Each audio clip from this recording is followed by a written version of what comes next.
Hello and welcome to the Dinosaw number 239, another 7 curious, interesting things I saw last week. So as ever, let's crack on.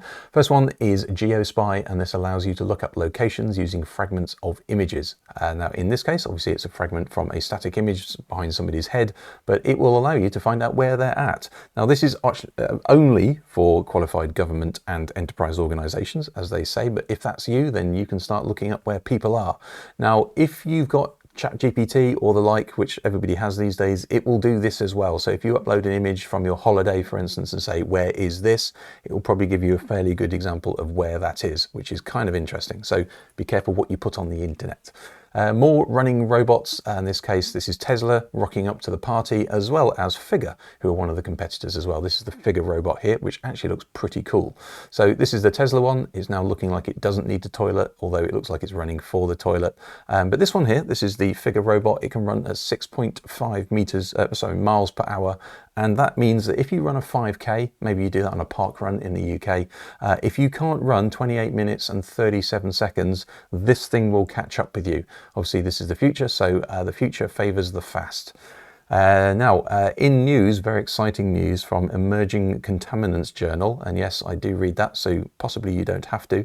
This is news from the University of Bonn in Germany, and they have created a new washing machine filter that can filter out 99% of plastic fibers. So much of the contaminants, the microplastics that you will get in fish and things like that, actually come from washing machines. So every time you wash your synthetic materials, they leave these fibers behind. So this is based actually, ironically, on a fish. So the gills of a fish, it's their job to let the food get through, and obviously the water and normal stuff get out the sides, and oxygen.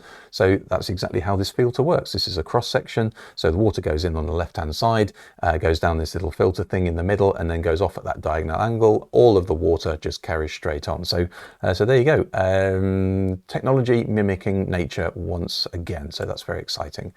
This is Chinese influencer Fan Shan from China. I got this from the China Focus channel, and it shows you him organizing these drones in the air and controlling them using his hands. Now, if you do look also very carefully, you can see a few of them going a bit wonky and falling out of the sky, but that's still a pretty impressive thing to do.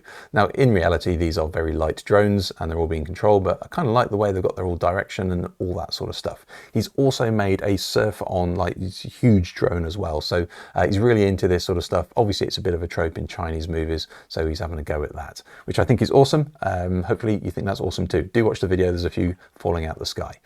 This is from Adobe Research, and this is generative motion with 3D editing points. So what it does is it allows you to edit the tracking points of the video, or at least the motion points, using 3D splines and whatnot.